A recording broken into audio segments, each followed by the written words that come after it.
Ladies and gentlemen, may I have your attention, please? We rewrite the rules. The countdown has begun.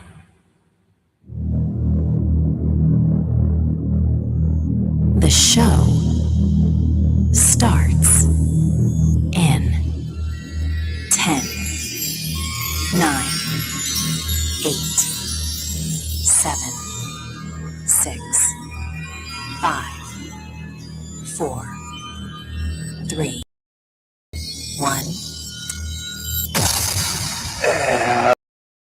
We will go, Boston, we will go. Heidi, Heidi, Heidi ho, Boston, we shall go. What? So great to have a special day, not just once a year Boston? like other events. Single week, but only the weeks that have a mercredi in them. Please forgive me and pardon my attempts at French this morning. When you don't use it, you lose it. And I can't even recall the slightest use of French in at least half a century. And even then, it was broken phrases more than conversation. No telling what I actually said, but I did get a smile and a giggle or two from time to time. So, pour vous, bonjour, et je m'appelle Monsieur Réfort. Tous les mondes. I forgot the rest. Tous les mondes. Yeah, okay. Who are you? I am Lee Barrels. Good morning. It is Wednesday morning. It is hump day. We got through Tuesday and we're halfway through the week. Yeah. And this week can't go fast enough for me. Pretty It's much. been crazy. And it's gotten a wee bit on the crazy side. I don't really understand. It's not just national or international. We're bringing it home. I'm so disappointed. To a board that actually until recently drew very little attention. We were all sort of like, okay, yeah, cool, you guys are doing a good job. And then somebody turned the fan. Last night, another crazy meeting at Jacksonville City Council. Somebody turned the fan on and filled it full. And I have to say, and I have definitely lost some respect for some individuals on our city council. That's me. I'm sorry, but I have to say that. But I didn't see any of the meeting last night. I wasn't there, and I did not look at it. But I've seen information relayed to me about what some of the comments and things that were said were, and I am ashamed. I was there. I'm ashamed. I have to say right there with you, Rayford, I was appalled at some of the things that were said. I think it was unnecessary.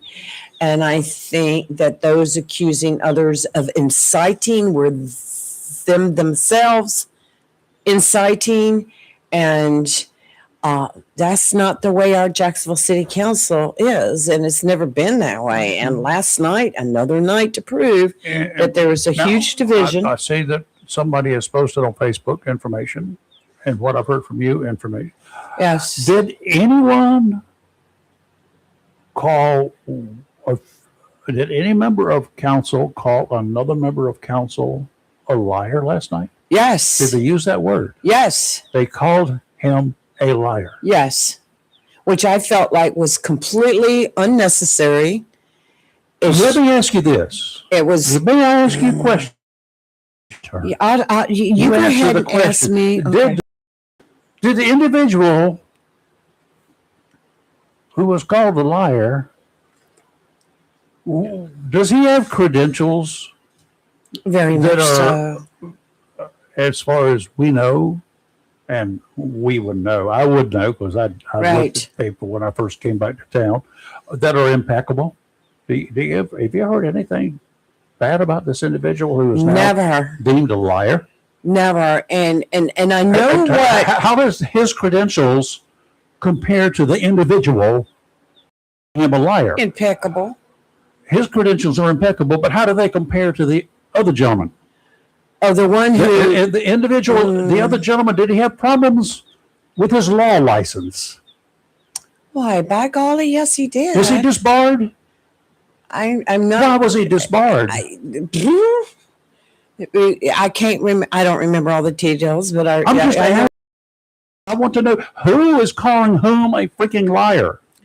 I fell off the couch when that was said last night. I jumped up.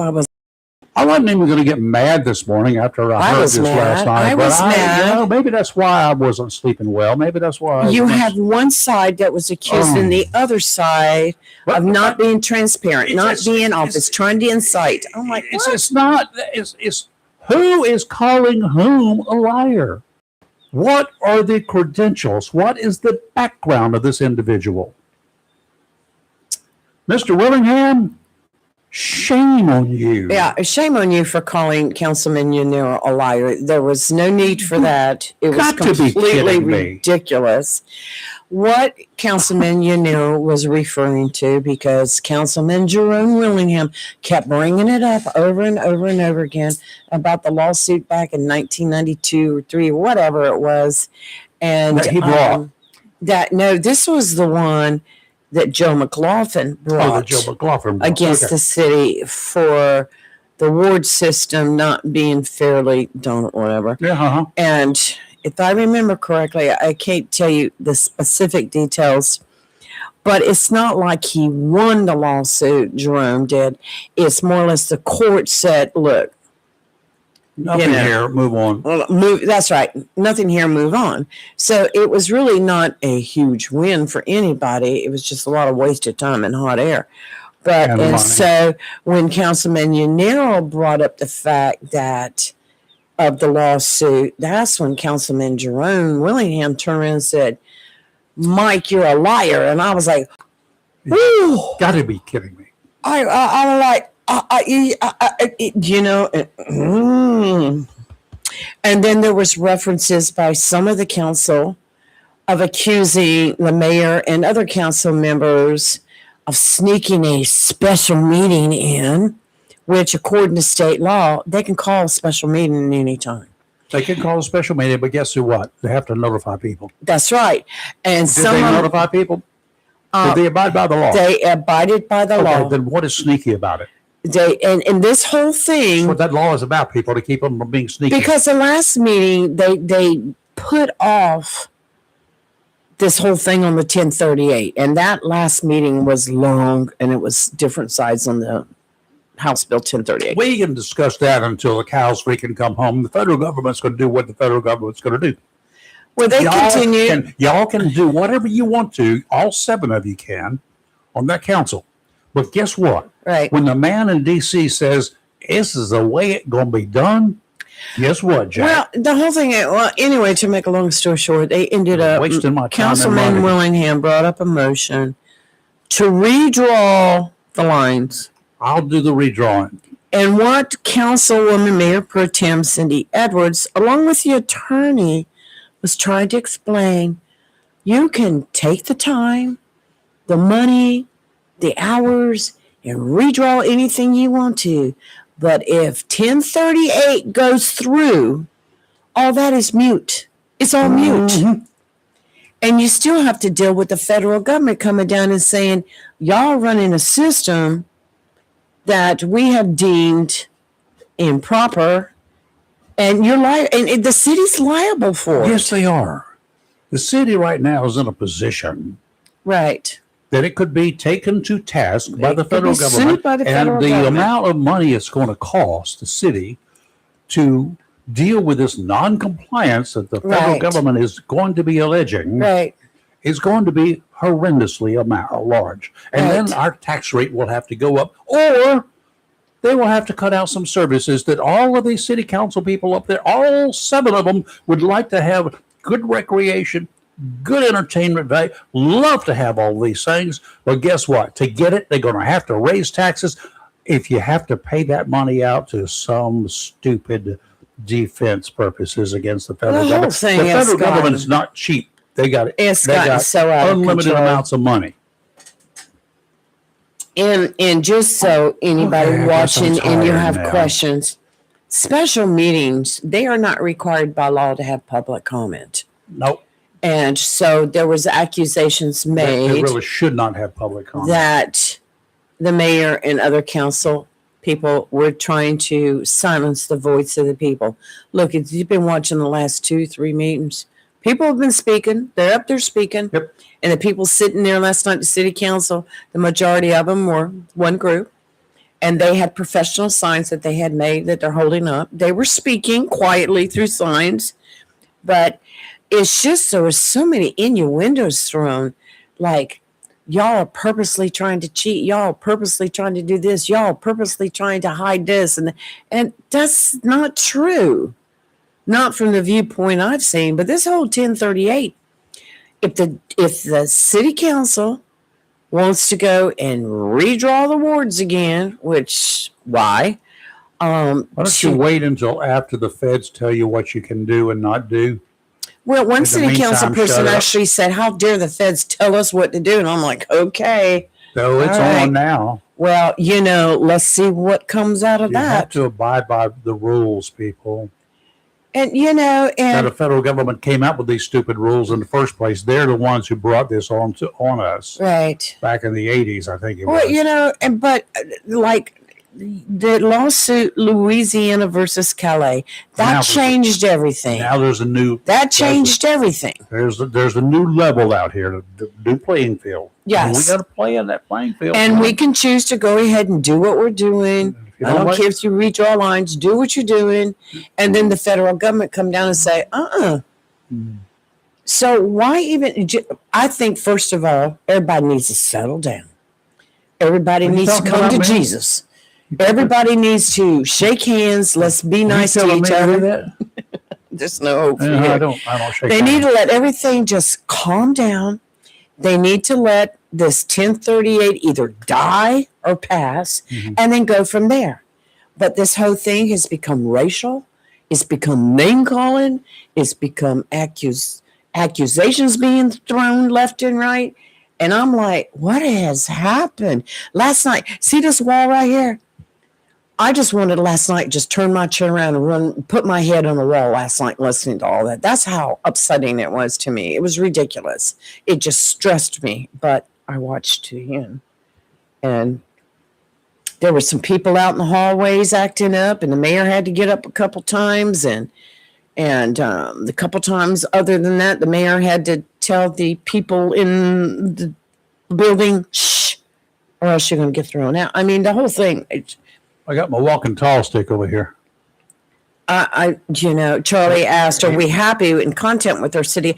We've always had a good city council. We have a wonderful Not mayor. always. I would In say recent for the time. majority. In recent times, yes. But this whole thing, It's contentious. It's ridiculous. it's very contentious. It's ridiculous, accusatory.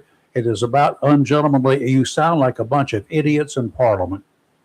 Well, That's the king's place. I would say that flat out calling someone a liar in front of all of us watching, that was I'll uncalled tell you for. what. I think the comments saying that These fighting words. city council members, some were purposely trying to undermine the taxpayers and call a special meeting. And there was confusion between it being special and an emergency, because one city councilwoman said, how dare you call an emergency meeting? There's no emergency here, blah, blah, blah. And finally, and then the attorney said, this is not an emergency meeting. This is a special meeting. They're two They have different special things. meetings. They call special meetings periodically. And then some of them said, well, we never got notice till the last minute, so we weren't prepared for Well, this. that's your fault. Well, the mayor said, I sent the email on such and such date at such and such time. And so a couple of them went back and checked their email, and sure enough, there it was. But it was a busy weekend month. I mean, a busy weekend, and with Juneteenth and everything. Oh, and then one city councilman said, isn't it kind of funny that all this happened on when? Juneteenth. And I'm like, And the relevancy there is what? I'm just like, So now he just made it racial. the whole thing. They're There's racialized. one side claiming racism, and then the other side claiming it's nothing. Okay, now we better do some weather before. Weather. We need a hurricane right about now. Well, I'm gonna tell you what. Right now, we need Jesus coming to Jacksonville because Sometimes he needs a helping hand. Seriously, I wanted to just run my head into a wall last night. I'm like, what are we doing? This is not us. The Marine Forecast for Onslow Bay is brought to you by the U.S. Marine Corps. Right. Maybe I should change U.S. that. Marine Corps. It should be brought to you by the boys at Langley. Looking pretty good out there. Calmer winds and more stable conditions for the rest of the work week today. Out to 60 nautical miles. Northeasterly winds 10 to 15 knots. Seas 3 to 5 feet. Thursday, easterly winds 5 to 10. Seas 2 to 3. Friday, winds out of the southwest 5 to 10. Seas 2 to 3 feet. Well, we'll take a look at a weekend tomorrow. Yeah, okay. Today, increasing clouds with a high near 87. Calm wind becoming north to 5 to 8 miles per hour. I'm trying to calm myself. More worked up. Tonight, partly cloudy with a low around 66. Thursday, mostly sunny with a high near 89. And Friday, a slight chance of showers and thunderstorms, mostly sunny with a high near 94. And let me tell you, last night, I traveled again last night. I went north and ran into all the storm clouds. And actually, saw a shelf cloud last night with a little bit of rotation up at the top, but it didn't do anything. I was like, thank you. And then where I was sitting in this restaurant, in this meeting, I got talking about it. And they said, well, it was so many years ago that a tornado came through here, and right where you're sitting took out this side of the building. I was like, what? I'm moving. Okay, meeting adjourned. Well, it doesn't strike twice. Okay. You don't know Checking that. I do. Checking the local, because when it hits it the first time, it destroys everything that's there, so it doesn't need to hit again. Mm-hmm. That's what lightning does. There was a man in Jacksonville back in the 70s. I think it was. He was struck twice by lightning. Yes, different I times. remember Steve. Was his last name Kellum? Jarman? Steve Jarman? One of those. Jarman. Anyway, it's amazing. Wow. Anyway, looking around our local weather, courtesy of our amateur radio friends out there. Carol out in River Bend was up mighty early this morning, even before 5:30, and said it was 64 degrees there. River Bend, 96% humidity, 29.92 inches of mercury. Variable but very light winds. Had a trace of something that fell from the sky yesterday. Layover in the Woodlands, 65 degrees, 85% humidity. This was at 5:30 this morning, folks. 30.03 inches of mercury. No wind, and of course, no rain, no precipitation accumulation there. Joe in the borough in the Swansboro, back in the town that he is. Well, he's already gone to Moorhead this morning or on his way. He has Waffle Wednesdays. 66 degrees, 93% humidity, 30.01 inches of mercury. The wind gauge said the last time they had wind was from the east, but it was recording nothing at the time. 0.03 inches, a very small amount of something in the rain gauge. Richard over in Jones County had 63 degrees, 93% humidity, 9.9 mile visibility. I can look out there. I can see forever, too. Look at that cloud. That sky. Nothing. I saw a rainbow last night, too. It did. But Richard had 30.01 inches of mercury, southwesterly breeze at about 2. Nothing in the rain gauge. He said he felt some drops, but nothing accumulated. Randy in Southwest, he had a little bit more. He had 0.08 inches of accumulation in his rain gauge, 63 degrees this morning, 98% humidity, 30.01 inches of mercury. It was very clear, and it remains very clear and calm, remaining calm for the most part. Brian in the borough, 65.3 degrees to be specific, 86% humidity, 29.70 inches of mercury. No wind in the borough and no rain. Ward in Cedar Point, 67 degrees, 88% humidity, 30.10 inches of mercury. Winds kind of light out of the north at 3 to 5. 0.02 inches, what he called a dribble there in Cedar Point. Ken in Onslow Bay had 67.1 degrees, 81% humidity, and he had just momentary drizzle, is the way he put it. That's pretty good. Michael, 61 degrees up in, here we go. It used to be called Perkinsville, Virginia. It's now known as Cheatersville, Virginia. Oh, yeah. But apparently that name came from, I guess they fell out of love with Perkins and they named it after a guy whose last name was Cheater. And he was something or another, Blackjack Cheater. Did it? That was his nickname. Okay. Was Blackjack That took Cheater. care of the question I was going to ask. So, it's funny. Cheaters.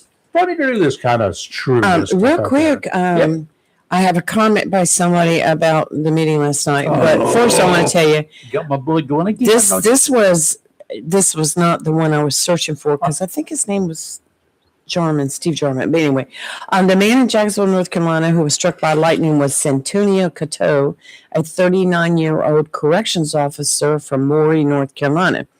He was fishing with his son and others at the Northeast Creek Park near Jacksonville on the evening of April 11th, 2025. 2025. That's what it says. When a lightning strike hit the boat, throwing him into the I water, remember that. his group pulled him back on board, but he was unresponsive, taken to the hospital where he was pronounced dead. He worked at the Eastern Correctional Institution in Maury and had served in the United States Marine Corps before joining the Corrections That was Department. sad. I remember that case. I don't remember that Oh, case. yeah. I at the moment I don't remember. Okay, we had somebody has a question. Oh, we'll get answer All right, 7 all right. if you ask the right question. Why are all these people? Why are these people fighting against the ward system? Because, wait a minute, I think he meant why. Ask him on the air. Why all these people are fighting against the ward system because they feel like it's unfair towards their communities. Yet, what have they really done for those communities while they've been in office? Good question. I'm not quite. Well, I know we can get a long history of what Jerome's done, supposedly. Jerome. Well, according to Jerome. Jerome, he's done a According lot. to Jerome. Yeah. So my question is, let's say you're elected and you're elected at large and you live in whatever area, whether it's downtown or whatever, would you not work for wherever you live plus the other areas as well? I mean, I would think that that's what you would do. Look, I mean, I know, as Charlie called it, I know that, there's certain areas of the city or whatever that need attention. Absolutely. And they get it. Bring it to the city council as a whole. I mean, why do you have to have one particular person that you go to? I had a situation, when it Let's start. came to the flags, I called everybody. No. I didn't call one person. Good morning, sir. How are you this morning? This very lovely. He was day on making the fun East of the Coast. shop vac.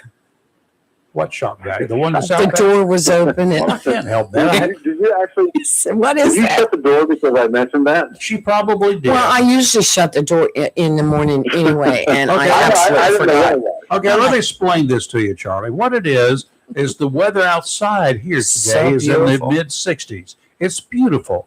I have a fan in that utility room. It's a utility room that we have staging area right now because we rebuilt. I wish we could put the camera out back and rebuilding a walk area.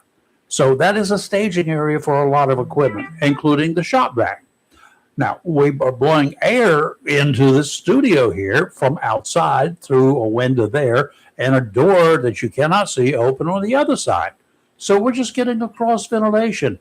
It's beautiful here. What's it like in smoggy Los Angeles? It's fine. It's fine. It's fine. It's smoggy, right? Actually, I don't think it's smog. I think back in the 90s, smog was a big thing. They talked about it all the time. And I lived there, and I don't remember the smog. Now they never talk about it. It was always smog, smog, smog, smog, smog, smog. Yeah. I don't think it's smog, smog, smog anymore. I mean, you never hear. It when may you not watch be. the I don't weather, know. I haven't been there since the mid 70s. And when I was there, by the way, I on the same roll of film as I was crossing the country, going through Albuquerque area, we took that route, and I was shooting pictures on slide film, transparency, right?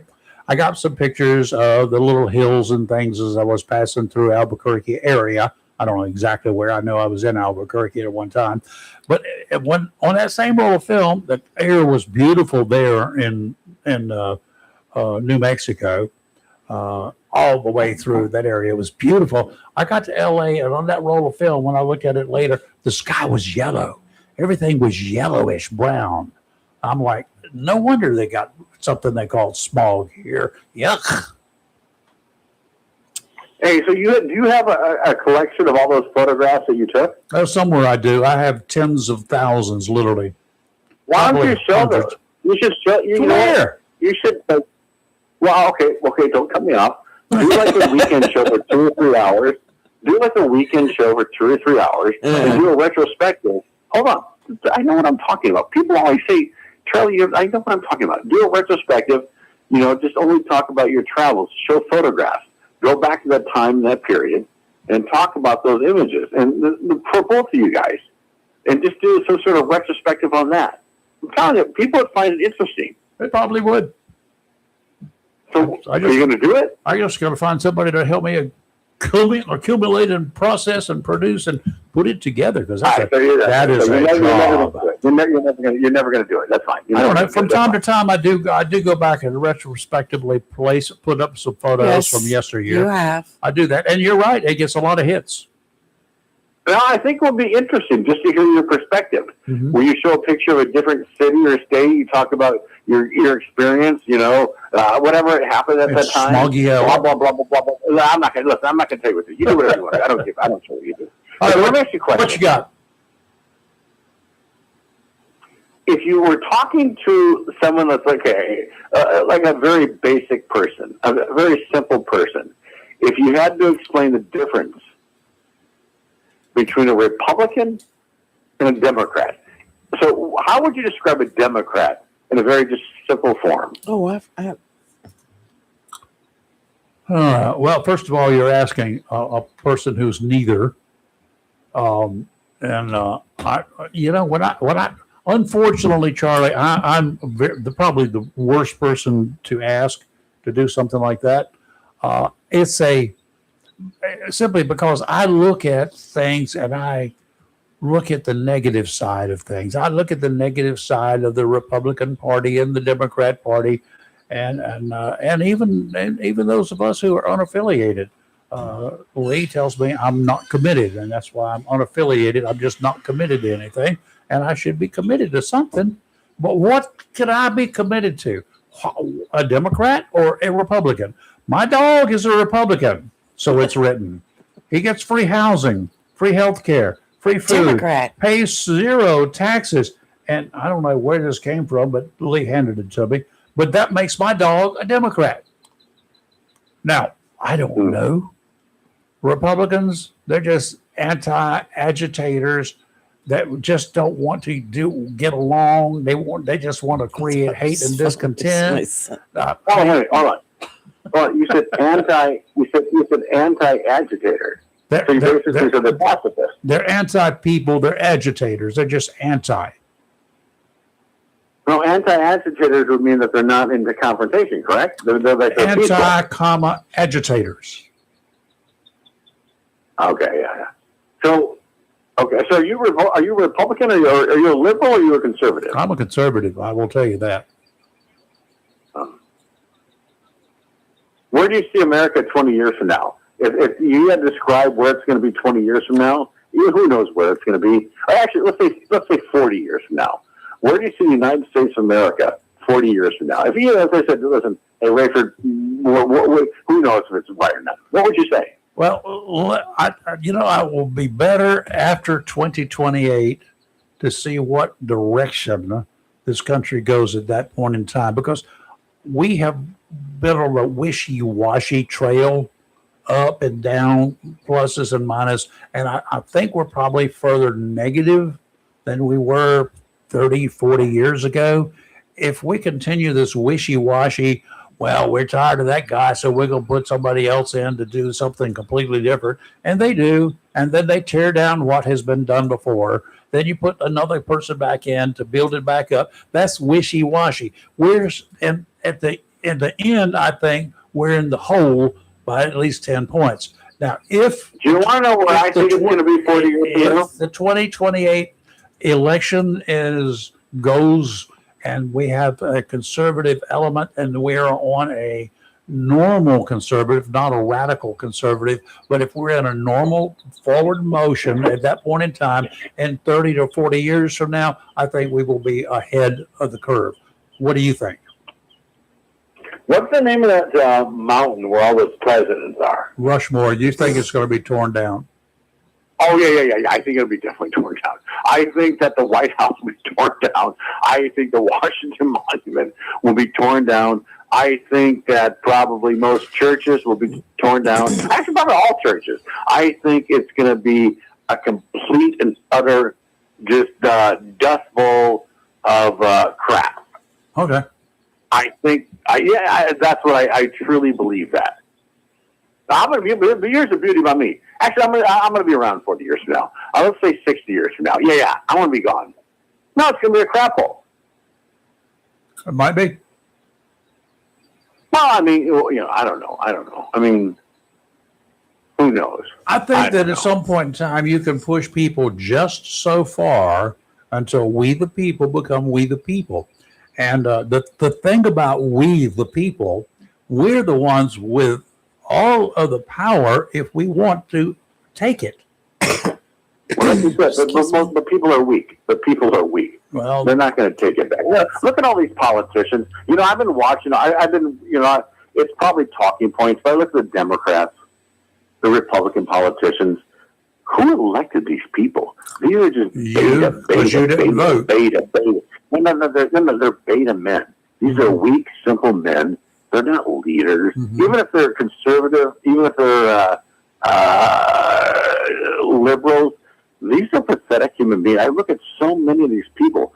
These are the people that speak for you. Mm-hmm. These are like your mother and father in your adulthood that represent you. There's some of these people. They're just horrible people. You ever notice that all the Democrats vote one way and all the Republicans vote one way? Isn't that weird? Well, actually, it's not weird because that's what they were elected to do by their constituents. Right. If you can't have an individual voice, because you're not going to make it. Nope. Senator Tillis is a prime example of that. Who? Dr. Stein. So, okay, we've got to go. We got Dr. Rosemary Stein on the line. So we'll chat with you later. Thank you. Bye. She's a bigger name than me. Bye. Dr. Rosemary Stein, a bigger name than Charlie, he said. Good morning. How are you? Good morning. Good morning. I couldn't understand that one for the television music. Well, you just got it on the tail end of it all. So we're having a really in-depth conversation about where the country is going to be in 60 years, 70, 80, whatever it was, a long time down the road. And none of us have an idea, or a clue. I'm sure we have ideas. Dr. Rose, so sorry about down there over the weekend. I think it was Friday. Down in the Dominican Republic, a huge fire at a nice resort, I understand. It's a beautiful resort that took everybody by surprise. Yeah. A big fire, at least one death, as far as I had checked. Multiple people were hospitalized. But the pictures were horrendous. Yes, they were. Yeah, so I don't know what to make of it. It looked dangerous. I know not that we're talking with you about that, but I just got the one question here because I'm not sure. I've been in the Caribbean a lot, and I've seen a lot of thatched roofs, but I don't think I've ever seen a hotel, a resort. I don't know what part of it. Or they were reported in the media, and we know how that can be, that they were hampered because of a thatched roof and the winds. Now, how widespread are the use of thatched roofs? Now, I know that in small areas like a tiki bar or whatever, but they don't have them in the hotels themselves, do they? The resorts. Oh, they do. They Really? use them for decorations, and that explains a lot. Oh, okay. All right. That really explains a lot of why it went from one building to the other that way. Yeah. But those thatched roofs are supposed to be decorative. Yeah. But obviously, if they get a little bit of that wind, it's just going to catch Yeah. and just keep on going like it's a match. Yeah.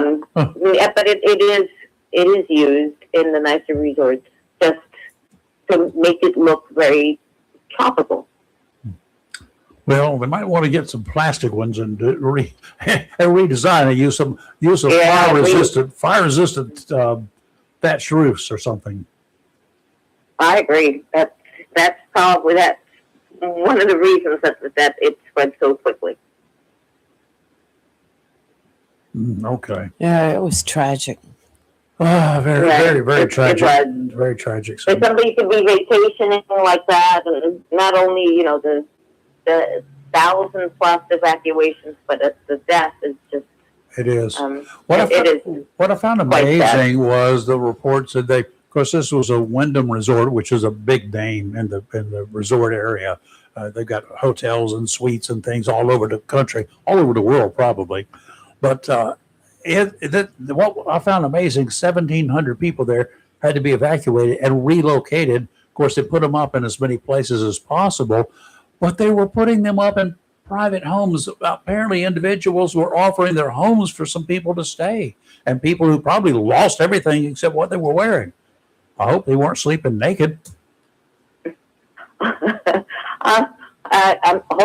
they made sure that they had belongings and clothing before long. But I'm sure that the people who offered up their homes, that's a very wealthy area. Yeah. And so there might have been some nice families that said, "Hey, we'll do our best, and here are our homes, and just put them up in our homes." What happens is that in that area, there are a whole bunch of enclaves of homes together with the hotels. Oh yeah. Gotcha. And they're beautiful homes.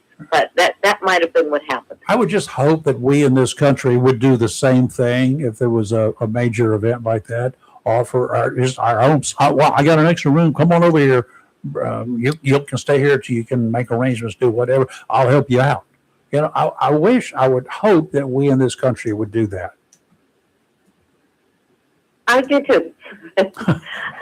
I didn't realize that part of the story of that there were people who gave their homes, but it might even be that there were some Americans that did that. It could be. It's a very international area. It's not just Dominicans. It was probably Dominicans, Americans, Europeans. They have very beautiful vacation homes in that area. Well, good.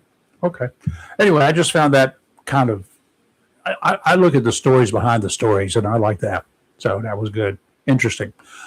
Okay, stories behind the stories. What have we got cooking out there? There were some reports about a lot of heat exhaustion. Oh, wow. Yes, it's been bad. With the humidity, the temperatures. I'm pretty sure Alamance County has had some upper 80s with the heat index is in the triple digits. We have, and it's miserable out there trying to work. And yes, it is, and we have to make sure that we take care of ourselves and our children or grandchildren, and sometimes we forget. Yeah. I heard yesterday about the tragic death of another toddler who was left in the car out of heat exhaustion, and so really take a lot of care. Not we don't want to have a tragedy happen in our own family because we're not paying attention. But sometimes we can see our children do really poorly and get dehydrated and get close to having a heat stroke because we're just not giving them the fluids they need and making sure that they're not in the heat. Children are more prone to heat exhaustion and heat stroke than adults are because of their body surface, the way that they're made, where the extra fluid evaporates quicker off of their bodies than our bodies. I was watching yesterday. We had some work going on here at the house, and I was watching a guy. It was hot. Okay, yesterday afternoon we had some thunderstorms in the area, but all I did was drop 17 drops here, and I counted them. But the heat was here. Nothing cooled off. The wind picked up. That was the only relief we got, but that was very short-lived. But I watched him trying to work. He was bending over, had a drill in his hand, doing work, and he was missing. And he's a very, very capable I know him well. He was but missing. He was missing some of the screws. Oh. They were. Thought he went He missing. wasn't getting. He was not. He was having to redo some of the work that he was doing because the sweat was dripping off of him like you wouldn't believe, and you could see he was having an issue. So we stopped. I mean, I stopped him. It's time to just go. Yes. Good. It's time to stop. Home. Very, very insistent. Yeah. And continue to want to finish the job and not have to get back to the job. There's That's another. where Yeah, the common sense. there's another day here. I mean, That's right. I had a whole full case of Gatorade he's been consuming, and that's what I do for people like that. But I mean, there is a time you need to stop. When you're out there and if you're driving on the road, if you're whatever you're doing, or you're doing some kind of work out there, and when you get delirious, you know the signs. Help the audience. Tell them what they are. When they should. Well, it was a good thing, yeah, and it was a good thing that you were with him. So having a buddy with you in moments like that to restore common sense is a good thing, because people will keep on insisting and persisting until, well, they're very sick or it's too late. Mhm. So even with the voice of common sense in that situation, just like you were, Mr. Rayford. Well, Yeah, but it doesn't take long for you to be out there and you start to feel a little queasy, then a little nauseous, then to start blacking out a little bit, and then pass out. And if you pass out in the middle of a heat exhaustion and you're by yourself, you're not going to make it very long. yeah. It just takes a few minutes. It's best to keep jobs like that early in the morning. Yes. When that heat index has not risen quite as high, make sure that we're taking the fluids, that you have a little bit of sodium and potassium in the fluids, so that your electrolytes don't get decreased. And just make sure that you're not in the heat of the sun as much as possible between something like 11 and 3. That's what it is. Yeah, Yes. the sun is right overhead, and it's at its strongest. Yeah, we're just into the longest day of the year, so it's Yes. going to start getting shorter. But the sun is directly overhead, like you're talking about, and that is atrocious. And this week is the first week of the official summer. Uh-huh.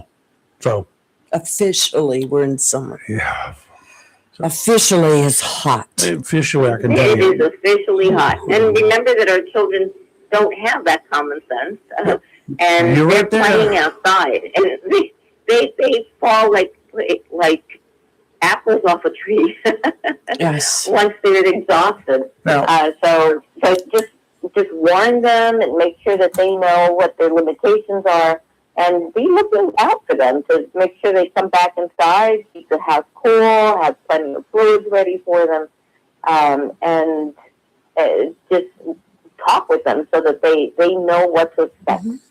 my granddaughter, who is an adult, she's not a child. To me, she's a child. She always will be the baby. Yeah, she is. But anyway, the other day where I was outside and doing stuff, and she said, "Now you are drinking a lot of water, aren't you?" And I said, "Now wait a minute." I didn't try to explain it to her. Help me out here. Water doesn't have any of those minerals in it unless you get one of them minerally, whatever they call them, added minerals to your Oh, water. yeah, that vitamin water's got Yeah, minerals. maybe and whatever. I don't know about that, but Oh, yeah. just pure old water is pretty much it's okay. It doesn't do that much for you, does it? Oh no, it restores your fluids, but you still will need your electrolytes because you lose those with your sweat, especially your That's sodium and your sodium, your chloride, potassium is lost through the sweat, and so that needs to be replaced. It's better if you drink something that has some electrolytes, but on the other hand, the fluids will help you. So you need them. You need water. But you need water with something else in it, if at all possible. When your dog is licking your leg, it's not because it's got water coming out. It's because it's got salt coming out, right? Yeah. They love the salt. They love the salt. That is correct. What are we looking at around the country? Anything we need to be concerned about? Not politically speaking, but medically speaking. We got any major stuff that's happening that's spreading? I keep hearing stuff pop up and then it just goes away. Mm-hmm. They got this little syndrome or that syndrome or whatever. What we got out there we need to be concerned about? Well, right now we have the classic summer things where people have allergies and then they have sinus infections, or they might have eaten something that wasn't very good for them, and then they have a gastroenteritis, is when you have the vomiting and the diarrhea. We do have a few cases of that. And just to understand, to go back to the whole dehydration thing, if it's the summer and you're hot and you have a stomach bug, you're going to get dehydrated real fast. Uh-huh. So just be on the lookout for that, not to work outside or not to have the children play outside right after or during the time that they have a stomach bug, because they're going to get thicker faster. Down in the Caribbean back in the days, they used to take at least a 2 hour midday. It was going to be a break. It was going to be a siesta time. The shops closed. I like that. Everything closed. I think it should be mandatory nap every day. Middle of the day, the hottest part of the day, let's take a nap.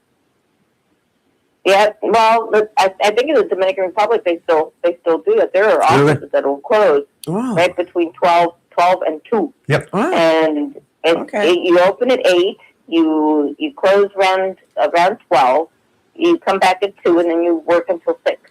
Yep. And that's just the way the day goes, so that you can go home, so that you can have your heaviest, most nutritious meal of the day, so you can spend time with family in the middle of the day.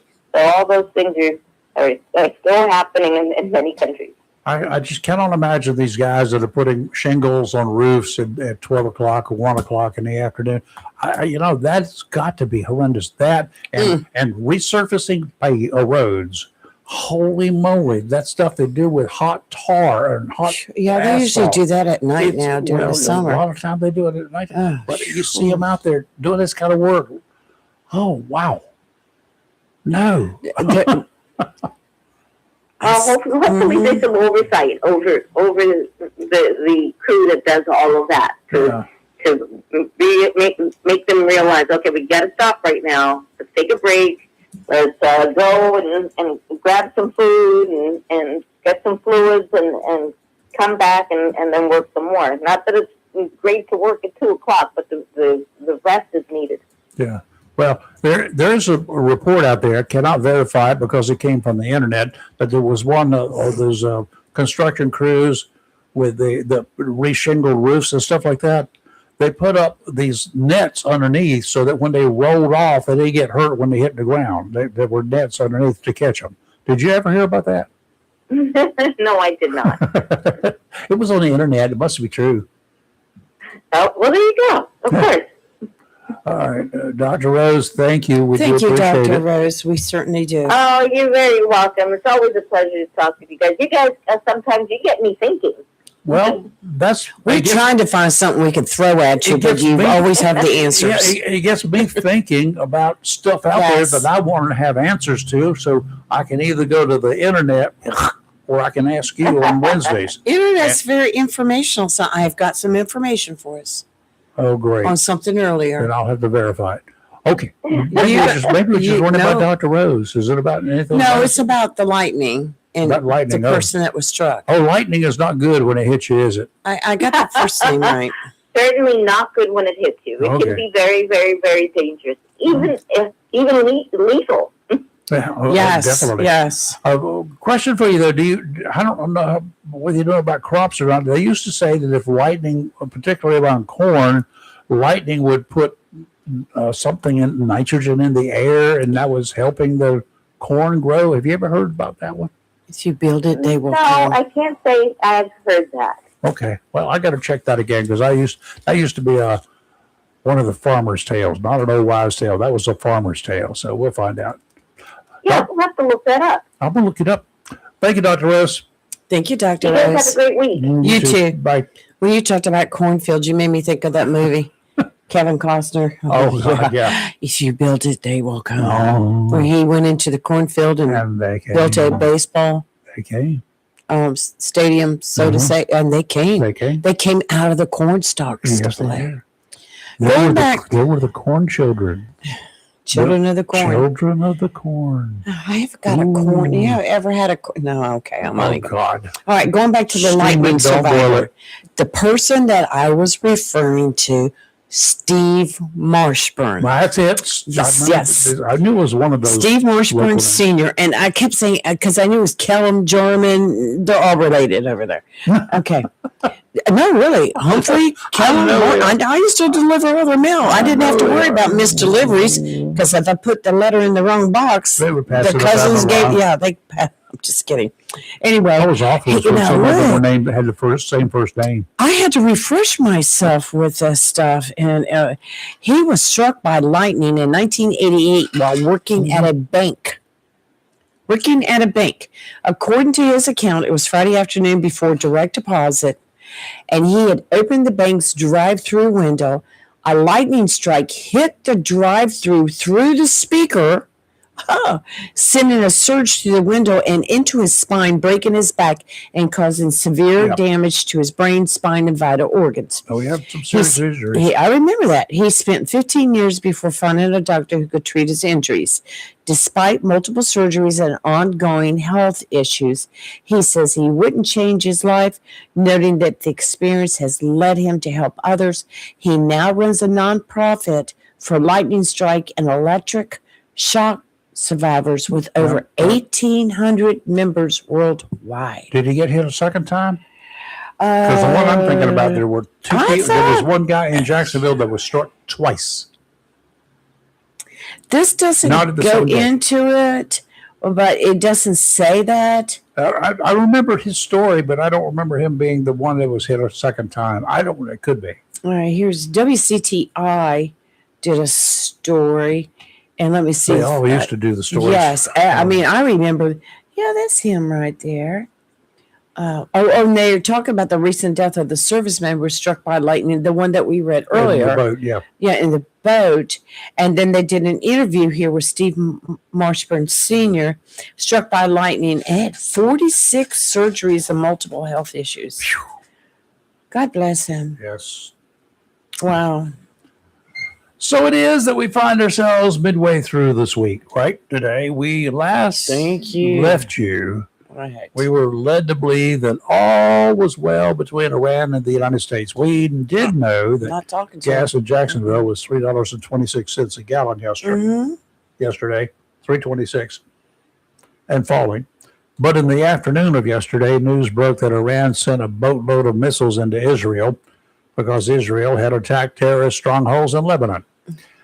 Feels like the old sing along with Mitch songs on TV where we had to follow the bouncing ball in order to keep up. Remember those?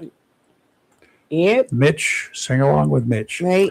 The eyes and ears of the world awaits reaction of U.S. President Donald Trump.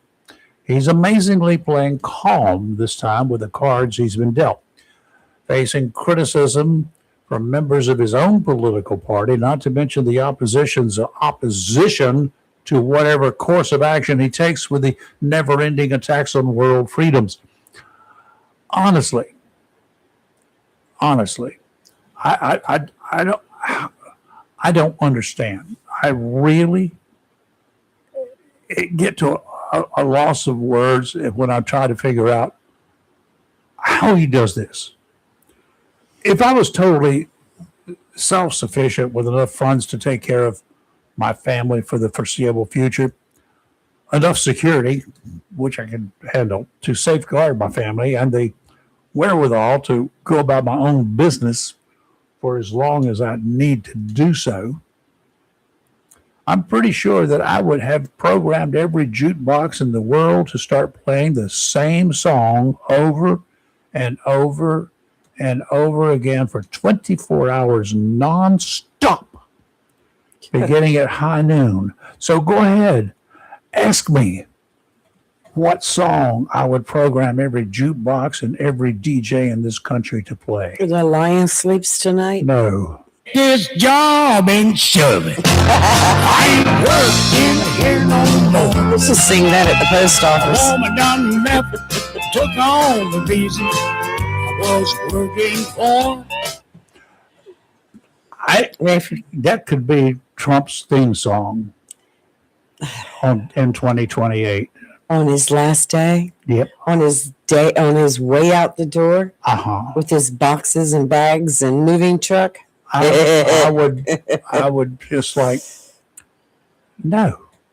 I would be tired. I'm tired for him of putting up with some of the garbage. Well, I don't like everything he does. But he's the man, you know. I don't like I everything respect he the does. office. I respect the office, and somebody's got to do the job. He's got his plan. Has any other plan worked? With the other plans that we didn't do, that we didn't have, or we tried or played around with, they didn't work. Name some presidents That's where we are and why we're where we are today. of the past that you did not agree with 100%. All of them. See, there you go. Everybody's got their own personality. I mean, Barack Obama had his. I wasn't here with Washington or Joe Lincoln Biden was a or- puppet. It was Yeah, like with somebody a- had their hand up his back. with a broken puppeteer. Yeah. I mean, we've A all had dyslexic our puppet, presidents that we either thought they did a fantastic job or they did a sorry job. We've had We've had presidents some mediocre that have toast. come out and said things in the public that, you know, you know, we've had presidents that used to be movie actors. We have presidents that are billionaires. I mean, we have a variety of presidents. But, you know, you have to remember, it was a majority of the people that voted Trump in. Yes. Just like the majority of the people back when Barack Obama was voted in and Joe Biden was voted. Well, I'm not sure. I'm going to leave that one alone. I don't know how that came to be. Right. Okay, it's summertime, and people, Summertime. Yep. travelers, a lot of people fly from here to there and everywhere else. A lot of places that I've gone that I couldn't drive. Other places in the United States I've flown to because it was more convenient to get there and back than it was driving. But I would prefer to drive. But some of the places I go, I'd have to get a car that floats. So as we as travelers, y'all as travelers these days, feel the pinch of inflation and elevated airline costs, Right. Delta Airlines Chief Executive Officer Ed Bastian Can't has wait. revealed exactly what it Free will take, peanuts? what it will take for ticket prices to go down. Pointing directly to a lack of market supply rather than fluctuating fuel costs. People, he said, ask me all the time what's happening with prices. Prices will come down when we can fly more, when there's more supply. It's a supply and demand thing. Right now, we're kind of log jammed. The airline industry, their planes are full for the most part. They cannot supply enough planes for people to go every place they want to go. They don't have enough seats available because they don't have pilots, they don't have crews. This whole inflation Have my thing seat. has caused them to have a lack of stuff that they can offer. Okay? That's why, and maybe that's why grocery prices are so high. We can't get as much as we all demand. So therefore, they raise the prices of them. Supply and demand. I need a If nap. that is the truth, if what he's saying is true, then I understand it. But why do we not have enough planes with enough seats ready to go? I don't know if that's true. I don't understand. Well, haven't we had a couple major airlines go bankrupt? One shut down completely. Was it Spirit? Yep, somebody, I forgot. You know, so that's a loss of Well, travel avenue every right time there. you lose, one airline shuts down, Another one has got more people that they got to try to cram onto their planes, more, but they don't have enough. According to Mr. Bastian, they do not have enough to keep us all happy and all flying the Can way it we want be to, that at a reasonable rate. that's what I'm saying? Over the years, things, inflation. I mean, look at the inflation we were going through previous to Trump coming in. And now we have a little bit more inflation again. I mean, if things keep going up, I flew. I'm not gonna. Have you bought an airline ticket lately? I Let me flew look one up. to the West Coast one time just for giggles. I flew there. I stayed 2 days and I flew back.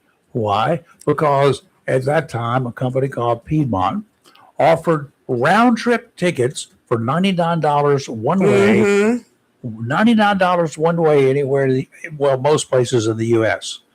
I flew out of Wilmington to San Francisco just because I could get a ticket for $200 round trip to go there and come back. I had no business in San Francisco, didn't want to stay there. I just wanted to say that I have been. Pick a place to fly to. Just pick one right now. Bonaire, B-O-N, All right. is airport code B-O-N. Air. Okay. It's going to go by Georgia, so watch out. All right. Let's find cheap tickets. Yeah, whatever. Okay. I'm going to use Expedia because that's Okay, do whatever you want to use. Yeah, that's pretty common. And so let's see. I always use the airlines, but Yeah, I mean, you can do that. It's not, I'm from Jacksonville, not Florida. that's right. Oh. Put in the codes if you want. Yeah, I mean, I've just got to be able to get into it. Let me see. All right, let me do it. I don't want. They keep saying Florida. Nobody has said Florida. It's OAJ. Yes. All right. And B-O-N. And there it is right there to Bonaire. Uh-huh. All right, let's say dates July 8th through the July 15th, okay? Well, you can do that. And we want one traveler or two. Well, two. Go ahead. Let's go Just two. whatever. Do you want economy or? I want just regular Yeah, price that's tickets. economy. Yeah. All right, so. All right, let's see what we got. Dun, dun, dun, dun, dun, dun. Yeah. All right, here you go. And, For And what oh, okay. Here's one. Round trip per traveler, $761. oh, that's pretty cheap. That's pretty good right What are now. the conditions? And that's it's American Airlines And operated. Blah, blah, blah. You got two stops, one in Charlotte, and Got to fly to Charlotte, and then one in So- Charlotte. so they don't have a direct flight to Bonaire. Then. No, so two stops, two stops, two stops, two stops, two stops. Where's the other one? Miami. Miami, yes. Yes. So you got Charlotte, a stop in Charlotte, and then you've got a stop in Miami, and everything is showing two stops. So What's- hold on. 761. What's the departure time and arrival time? Oh my goodness gracious. Okay. And is there an overnight stop on the ways? So that they Leave get you from- Jacksonville OAJ to Bonaire. Okay. What You time? leave at 6:11 in the morning. Okay. And okay. You get to Charlotte. Got it. Yes, you get to Charlotte from there to Miami. It's showing 43 hours, 19 minutes, two stops. It's an overnight stop. Yes. See, then you have to buy a hotel room. That's just all right. Let's go with American Airlines. Well, you can do the same airlines. Just go just pick a. They should have a whole list of different things there. See, this is what you've got to do. You've got to pick the times when you're shopping. That $700 ticket is going to be $900 by the time you get through, or more. Right. You get a $150 hotel Right. room in We're going to Miami. go to American Airlines directly and see what they say. Okay, 43-hour layover. it's an overnight stay, get up the next morning. Just ridiculous. and then you probably got an afternoon. Well, I don't think they got an afternoon flight to Miami. All right, so we're going to do two adults, and we're going to do economy. Uh-huh. Book with cash. Yeah. Book with cash. Okay. From OAJ. Uh-huh. Oh, it's new matches. Okay, let me put in Jacksonville. OAJ to Bonaire? And see. OAJ? I mean, you've got to start. You've got to start with an airport. That's OAJ. Right. But when I put in OAJ by itself, it wasn't showing anything. What? See, still. Airlines you're using. But anyway, this whole deal is really a mess when you're trying to do it. One of the Spirit cancels all flights after shutting down, Spirit Airlines. I mean, and then they canceled all the people that are already booked. They were trying to accommodate them and all the other airlines. And going to where? How many of them would go to wherever Spirit was going for the same price as Spirit was charging? A lot of these people had already paid. You know that, right? Yes. Now, how do you get your money back? Well, it said that you can get your money back. Yeah, so, it's a process. Then you got to deal with your credit card. Oh, what happens if you got a bunch of air miles on Spirit or on one of the other airlines? Wow. All right. All that stuff sounded really cool when you signed up for it. You better be using it, is all I can tell you. All right. Let me see. We want round trip budget input, but I'm not going to input that.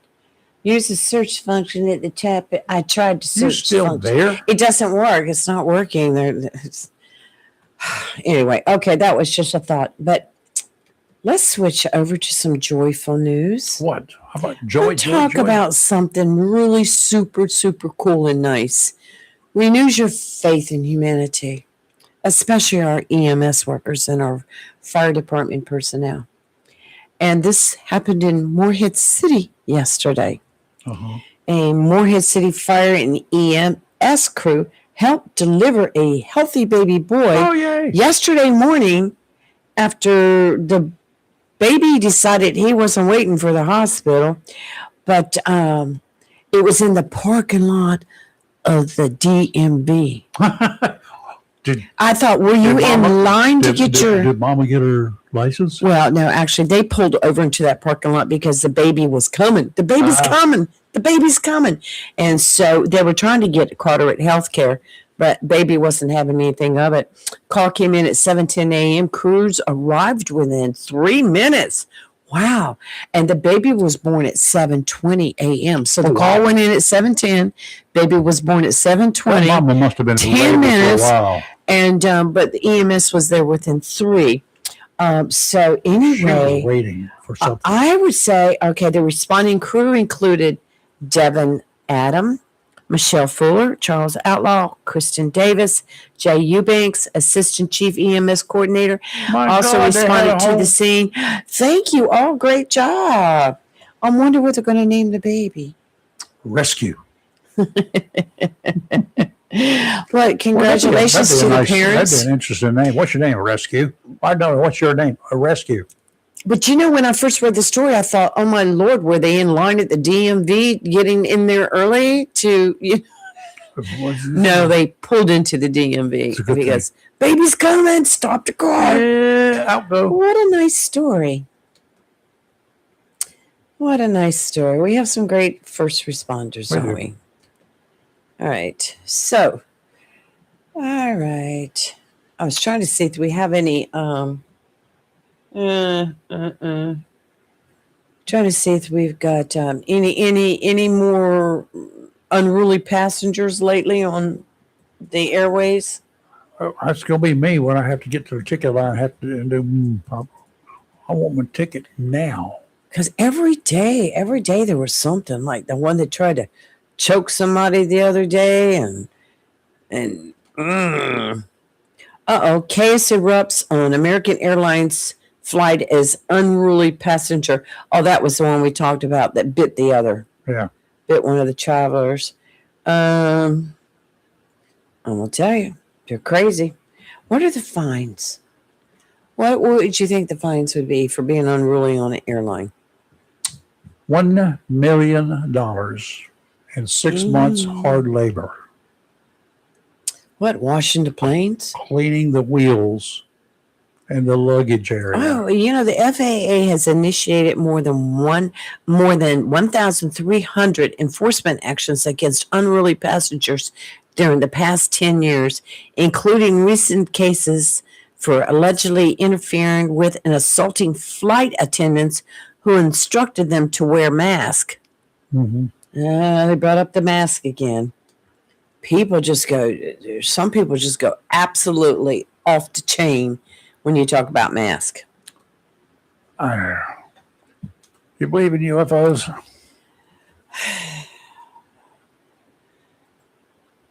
Anything that's up there in the sky that you cannot identify and it's moving is a UFO, unidentified. Right. I think I saw one last week in the sky. It was as I was traveling on 795. But then after a period of time, it just disappeared. Oh, we did.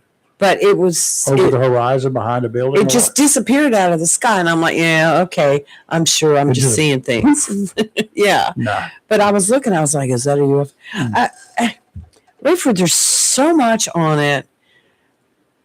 I do believe there is another planet that mimics Earth, and that there's replicas of all of us on that other planet. Replicas of us? Yes. There's clones. Clones? Yes. There's clones. You have a clone. I have a clone. Everybody has a clone. It's on another planet. How did they get all that over there? Do our clones die when we die? They're in the cloud. There are backups. They're in the cloud. They're in the cloud. We have backups in the cloud, don't you? Oh, that's going to be a problem because that cloud doesn't do crap. Backups in the cloud. Well, on this date, the year was 1997. Can you imagine that? That seemed like wow. Doesn't seem like that was just yesterday. 1997. That was just yesterday. I loved the 90s. Growing up in the 90s. Air Force officials released a 231-page report dismissing long-standing claims of an alien spacecraft crash in Roswell almost 50 years earlier. Public interest in UFOs began to flourish in the 1940s when developments in space travel in the 40s and the dawn of the atomic age caused many Americans to turn their attention to the sky. It says skies. There's not but one, folks. The town of Roswell, New Mexico, located near the Pecos River in southeastern New Mexico, became a magnet for UFO believers due to the strange events of early July 1947. Ranch foreman W.W. Brazel found a strange, shiny material scattered over some of his land. He turned the material over to the sheriff, who passed it on to authorities at the nearby Air Force Base. On the 8th of July, Air Force officials announced they had recovered the wreckage of a flying disc. Really? A local newspaper put the story on its front page, launching Roswell into the spotlight of the public's UFO fascination. So the Air Force said they found a flying disc. The Air Force soon took back their story, saying the debris had been merely a downed weather balloon. Those balloons still plague us from those days. Aside from diehard UFO believers or whatever, people who believe in UFOs, they're ologists of some sort. UFologists, that would be it. Public interest in the so-called Roswell incident faded until the late 1970s, when claims surfaced that the military had invented the weather balloon story as a cover-up. Believers in this theory argued that officials had in fact retrieved several alien bodies from the crashed spacecraft, which were now stored in the mysterious Area 51 installation. I was going to bring up Area 51. Seeking to dispel these suspicions, the Air Force issued a 1,000-page report in 1994 stating that the crashed object was actually a high-altitude weather balloon launched from a nearby missile test site as part of a classified experiment aimed at monitoring the atmosphere in order to detect Soviet nuclear tests. So that disc wasn't a flying saucer. It was actually a big wok, right? For cooking? that was probably in that balloon, and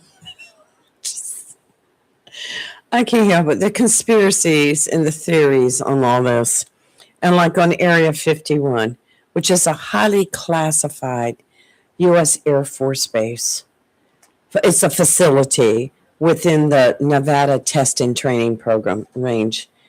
And the conspiracies that come, how many out there actually believe that Area 51 is hiding stuff like aliens and spaceships and UFOs? When somebody call us. We want to talk to you guys. Do you believe in UFOs? Do you believe the government is hiding something at Roswell? What do you believe, and why do you believe that? Is it just like me that I believe all sorts of conspiracies?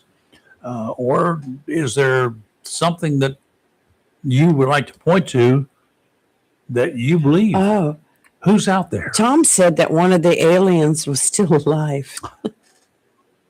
Yeah, but she keeps losing her bid for president. She Rayford. was born about that time, by the way, 47, 48. Did you know that? Right after all that started. So aliens came down here and they did something, and she was the product. That's my theory. Does anybody else have a theory? Do you have something that you think occurred? And why do you think it? I believe anything is possible. Well, not anything is possible. Trying to convince me to become a Republican. I know this is going to be impossible. Charlie. Wait a minute, let me see. Nope, it's Steve. Steve, finally, the voice of reason this morning. Help me out, Steve. Oh my goodness! If I'm the voice of reason, you're too deep for me to help. So, do you believe in UFOs? Oh, shoot. It's the wrong one. I don't really put a whole lot of thought into that. I look at it statistically. Is it statistically possible? Yeah. Do I believe the government's hiding stuff from us? Oh yeah. I mean, not necessarily that, but they definitely got secrets. Well, that's a given. That we have the National Security Agency. We have the we've got the Central Intelligence Agency. We've got DIA, BBA, CTA, ABC. LEZ. Oh no, that's the we got all adult sorts of beverage stuff. place. But yes, they do hide things from us. It's not that they hide them; they just don't tell us about them. But the big question is regarding: do you think there have been? We know there are UFOs. Pilots have seen them. They're recorded, but most of the time they're explained as they're this or that or whatever once they get analyzed. But the big question is, do we believe in the theory that UFOs have come here, are coming here, and visited from other places beyond Earth? Right. Well, that's what I was going to say is that a lot of people equate UFOs with interstellar travelers, but a UFO by definition is an unidentified object. We just haven't. Meaning We don't know what it is. You don't know what it is, right? Yeah. But they immediately try to identify it as an interstellar traveler. In my mind, it'd take a while to go through it all, but there's a lot of things that make that problematic. Mm-hmm. It's just as likely that you would have interdimensional travelers as you would interstellar travelers, in my mind, because of the logistics that would go into being an interstellar traveler. Mm-hmm. Also, if interstellar travelers, their diet would have to be synthetic. And I've always thought this was an irony. If you're on a synthetic diet, would you stop at a planet where the highest intelligent species there eats every other species it comes in contact with? I mean, you look at it from that perspective, you would pass right on by the Earth. You wouldn't even slow down. That's what happened to the dinosaurs. We ate them. Well, I mean, you got to think about that. We eat every other species we come in contact with, but you really want to stop and start a conversation with those people. Yep. But as far as Area 51, I don't think there's nothing there. Okay. Simply because everybody in the world knows about Area 51. It's the most unsecure secure location on the planet. Mhm. Yeah, they are secure, and if you try and go there, they're going to be all over you. But everybody knows about it. We have places in North Carolina that are more secret than Area 51. Well, I will tell you what. If you get in a boat and you land on Camp Lejeune out of New River or the air station, you're going to be greeted by some guys, and they're going to take you into custody. And they're not aliens, but Right. so you know. But there's been so much stuff talked about Area 51. Why would anybody in their right mind put something there that's secret when that would be a target for every covert agency from every government around? Mm-hmm. Yep. You know, it'd be the dumbest thing you could ever do would be to put something top secret at Area 51. You know, because I mean, when you talk about other clandestine organizations, they'll come here and join the military and to get into that position to go to that place. Mm-hmm. You know, they can infiltrate that. Yeah. Yeah. You know, like I say, I don't put much faith in there being anything at Area 51 other than a bunch of tourists and people trying to say a lot was made of some of the research facilities and that are apparently involved in Area 51. I don't know what the research is, but the people who are in there, they don't get to drive their cars to the location. They take their cars to a central parking lot at some location, and I don't remember the miles. Let's say it's 20 miles from Area 51. And then they're bussed in. They all wear the same coveralls, the uniform type thing. They're swept. Well, I tell you, it's a little bit like that when you go into some of the hot spots inside the General Electric plant, the GE company in Wilmington, and the nuclear power plant. And because I've been in both, and they swept us. I've still got equipment that's there going through the half-life disposal process because it touched the floor or it touched whatever. I mean, that was so. Who That's knows? my point in itself is there's a lot of places in North Carolina that have the same security protocols where they bust the people in and stuff like that, and nobody knows about those places. Nope. Everybody knows about Area 51. Yeah. Yep. But so yeah, I mean, you could hide aliens easier in North Carolina than you could out there in the Nevada desert. Well, we got some of them. That's where everybody's looking for them. Where do you think they get the commanding generals from? I'm kidding, guys. I'm kidding. Yeah. Don't come visiting me. It's a joke. Maybe. And on a different topic, Lee, I heard you this morning say again that Donald Trump won the majority of the vote. And I have to throw a correction out there. He won a polarity of the vote. More people voted against him in 2024 than voted for him. And it was, you know, he got like 49% of the vote, so he got almost half, but not half. So I think it's only reasonable to expect that that's going to be a highly criticized president, regardless of what party they come from. Joe Biden only got 51.4% of the popular vote. It was a majority, but a slim majority, and you should still expect him to be highly criticized. You know, anybody who gets anywhere around the 50%, you know, of the vote is probably going to be highly criticized. So, that's one of the things I hear a lot of people, I've heard a lot of people say is that Donald Trump won a majority of the vote. He did not. Well, I was going by the electoral college, so I should correct myself. Saying, but it still doesn't make your statement true. Well, let me go back and correct my statement. He you know who the last president was that pulled that off, that won with a less than majority of the vote? John Bill Kennedy. Clinton in his first term. Bill Clinton in his first term, and he won a very popular president in his first term. So you know that kind of goes hand in hand. You would expect a high criticism of somebody who don't get more than 50% of the popular vote. At least I would think so. I think that's a reasonable thing. Well, most presidents, if they get into office for a second term, or generally about the third year of their first term, they become less popular because they're doing things that have to be done that their constituents don't approve of. And, you know, sometimes they I mean, you know, if I had a president that I supported, a man that I supported for president, and then he did the common sense thing about something that I disapproved of. I wouldn't like him anymore. That's human nature. Well, and I have to go back and check my math on this to be sure, but I believe that Bill Clinton, Barack Obama, and George Bush Jr. all got more votes in their second term than they got in their first. Yeah, they probably So did. their popularity, all three of those presidents, their popularity went up. And that's Republican and Democrat. Yeah. And you could say it's because of their policies. I think it was just a luck of the draw in some of the cases. Mm-hmm. What was going on in the world at the time, and a lot of them get credit or blame for things they really don't have nothing to do with. Well, pretty much.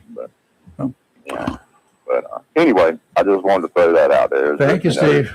It's only reasonable to expect that a level of criticism from somebody that that's how they got it. I think, would it be proper to say that he got more votes than the opposition? Yes. As opposition as a whole, he did. He got more votes than any other one candidate. Right. That's what I'm talking about. But the Right. opposition to him, more people said no to Donald Trump than said yes to him. Well, according to official and widely city tallies, Trump received about 77.3 million votes, which equaled, it would put it in the range of 49.7 to 49.9%, while Kamala Harris received roughly 75 million, which put her in the 48.2 to 48.4%. So Trump had a narrow lead. So, and what you're doing is defining the popular vote, which means receiving the most votes, but winning a majority means more than 50%. So his was a plurality, not a majority. But when it all comes down to it, he won the vote. He won the election. There ain't no doubt about that, and it was a fair and free election. But to make the statement that he won the majority of the vote, that's an incorrect statement. He did. Depending on what kind of sense you put it into it. The only reason why that matters is because somebody who did not win a majority of the vote, we should expect them to be highly criticized. It don't matter if they're a Democrat or a Republican. If more people voted against them than voted for them, it's only reasonable to expect that's going to be a highly criticized president. Yeah. Wouldn't you agree? Oh, they're going to be criticized because they're right on the fence. But even at 50% or 51 or 52 or 58, 50, if you got 60% of the vote, I mean, that's a pretty good. But you just got 40% of the people who voted, not 40% of the population. You got 40% of the people who voted that don't like you. You were not their choice, even if you got 60%. Right. You got 4 out of every 10 people who voted did not vote for you. Right, and there's also the factor of that somewhere around 10 million Democrats didn't vote in this past election that voted in the 2020 election. Well, they were pretty fed up with the whole process, I'm sure. And I get, for whatever reason they didn't vote, they didn't show up to vote. Mm-hmm. Then that would have made a difference. That would have put the Democrats over the finish line. Well, I dare say that I don't know how many Republicans voted as compared to the previous year, but I would dare say the Republicans are, and I know that the independents, those of us who don't have a party because we're not committed, Slacker. With the slacker. I dare say that a whole lot fewer of us have voted and fewer of the Republicans voted than you would expect to have voted. Right. Because Trump didn't make everybody happy. Well, and Biden didn't make everybody happy either. I know, but I'm not trying to put, that's my whole thing. I've always been not trying to put Biden on a pedestal. Well, it doesn't matter. But he didn't get. He's not elected. He's not president anymore. And he's not. And how bad do you think he would have gone down if he had continued running? If his name was on the ballot? That's an X factor. I don't really know how to Do you think Democrats would have come out and voted for him just because he was a Democrat? I don't know. I'm a little biased because I'm upset with him that he ran. Yeah, I understand that. So I'm a little biased. I'm gonna say that I don't think he would have done well, but once again, I'm biased because I don't think he should have done it to start with. Well, it would have been better off if, as it was with Tillis, who a year ago, in October a year ago, announced that he was not going to run again. I guess it was then. He gave notice a year in advance that he was not going to run. But Biden would have been better off to do that, and either Harris could have been in the primary and lost, because I'm sure that the Democrats would have found someone else. Democrats could have found anyone else, because she wasn't doing very well, even compared to the president. She wasn't scoring well. You know, the whole reason she was vice president is because she was a poor presidential candidate. So hindsight being 2020, it would have been much better if they could have had a primary and she could have ran against the other Democrats and lost fairly and just move on. And then it would have been it been less controversy. Mm-hmm. The way they did it, I kind of understand, that Biden had a senior moment. That everybody was watching for that senior moment, like hawks. And like I say, he promised he was going to be a one-term president. He should have stuck to that. Because he was right. He made himself vulnerable by getting out there at, knowing that his age was starting to have an effect. Even if he didn't think he was there yet, he should have known it was having an effect. He did not have the best interests of the Democrat Party or the population or this country. He was not concerned about that. He was concerned with himself, and that was it. And I think most of that was because of Joe Biden. I ain't gonna go on a limb and say how he was, what his motivations are. A lot of times, the road to hell is paved with good intentions. Mm-hmm. So I wouldn't want to speak on that. I think most people who are in that office think they're doing the right thing, even if they're not. What did you rather do? They kind of get full of themselves at times. Oh. That's kind of my irritation with the whole Donald Trump thing is I don't really see Donald Trump as much of a difference other than the fact that he's extremely dishonest on purpose. He's old. His age is affecting him, his cognitive abilities. Even if you're a Trump supporter, if you look at him in 2016 and now, there's an incredible difference between the two people. Well, there's no president that goes into office with except him, with a nice head of hair, well manicured, the right color, and comes out of office after 4 years the same way. Because that office taints you pretty badly. You don't have a whole lot of time for yourself. Well, he's probably is worn out. Does the man ever sleep? Representation of Donald Trump, it's all fake. Your opinion, though. But anyway, that's kind of where I wanted to go on that one. Right.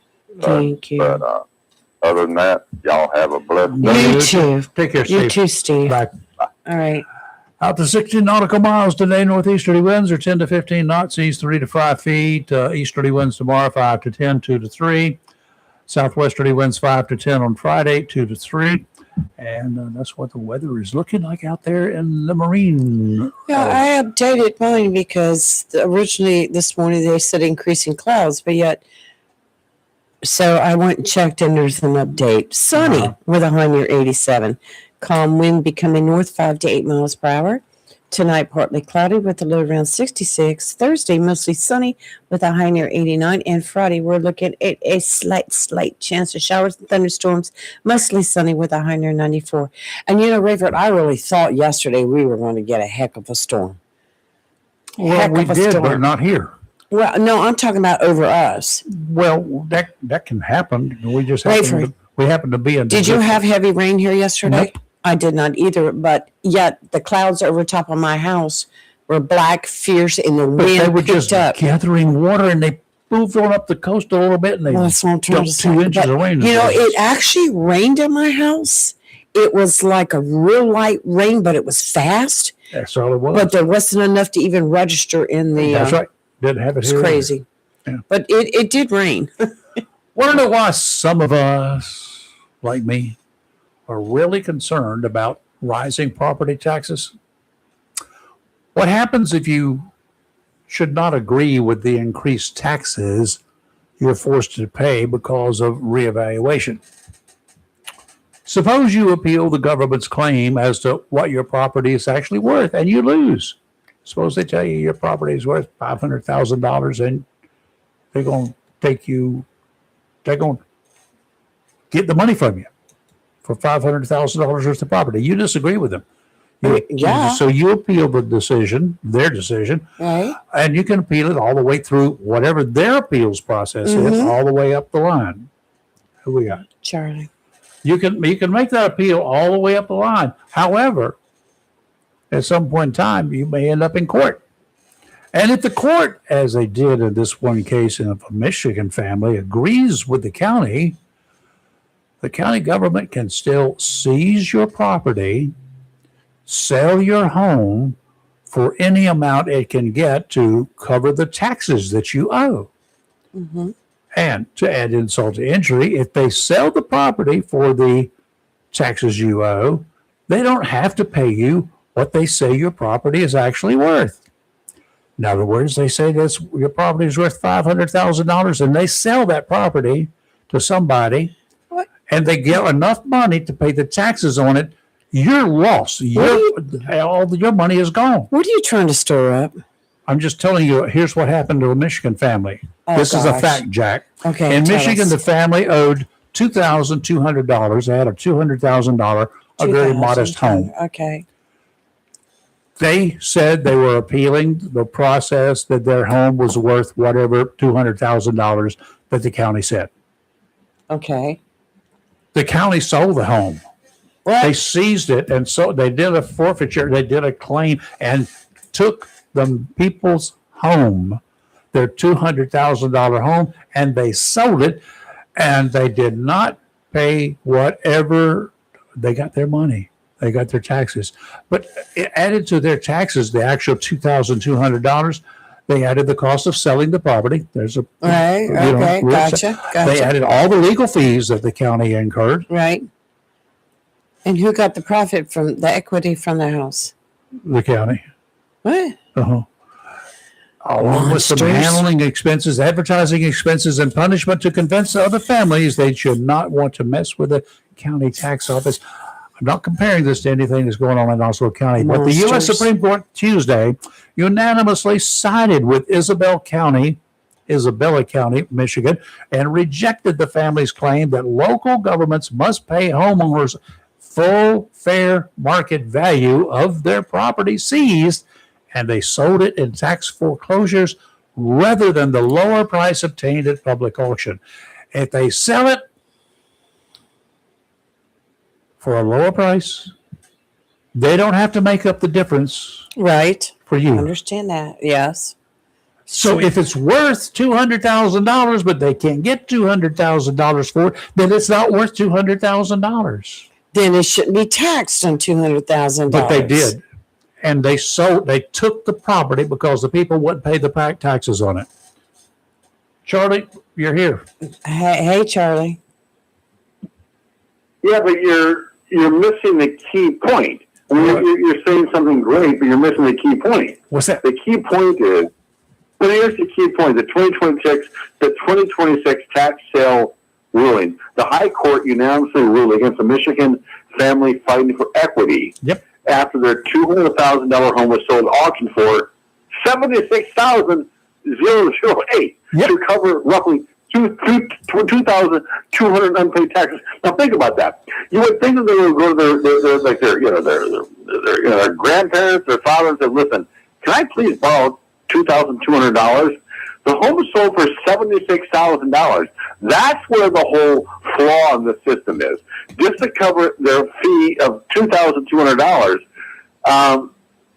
You agree? You know what I'm talking about, correct? I understand what you're trying to say is that they could go get the money from somewhere else. And yes, they could. They were fighting their right to fight for their property.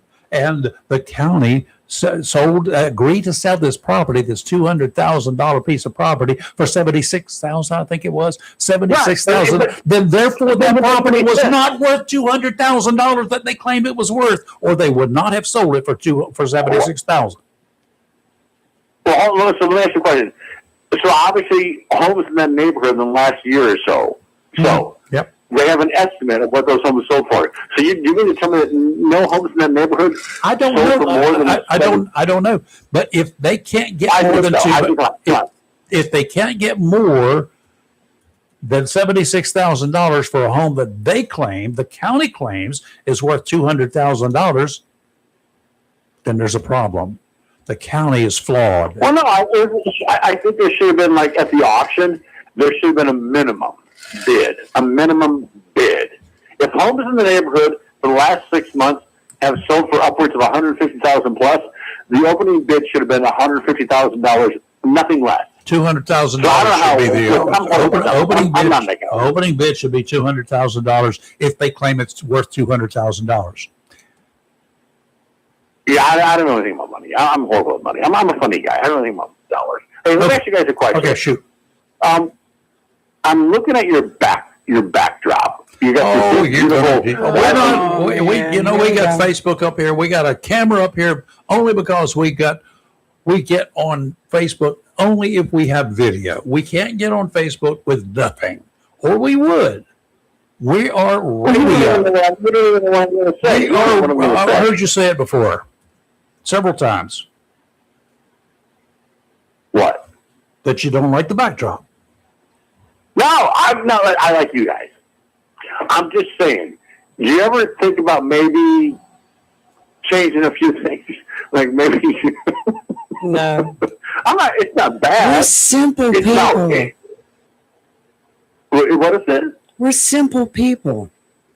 No, you Simple. guys are creative people. I think you got a great podcast. I call into so many podcasts with tens of thousands of listeners, and people say, where else do I go? No one knows how to come to this room. I think it's a great podcast. It is what it is. Maybe okay. You guys keep how you. I don't want to say anything negative. I apologize. Okay. Then say All right. good night, Gracie. Okay. Have a Good day. night, Gracie. Take care. I don't think he knows where Good Night Gracie comes from. Good night, Eight Gracie. protesters accused by the Justice Department of having ties to the far left network Antifa sentenced to decades in federal prison yesterday for their roles in a violent July 4th, 2025 ambush outside a North Texas immigration detention center. Finally, some good news from the judicial system. Benjamin Song, an ex-U.S. Marine Corps reservist, when they do bad things, they're no longer former. He's an has-been U.S. Marine Corps reservist who was previously convicted of attempted murder for shooting Alvarado Police Lieutenant Thomas Gross, received the maximum sentence of 100 years behind bars. Good as federal time. 7 other defendants received prison terms ranging from 30 to 70 years, including Autumn Hill and Savannah Batten, who were each sentenced to 50 years. U.S. District Judge Reed O'Connor described the incident not as a protest, but as an assault on democracy.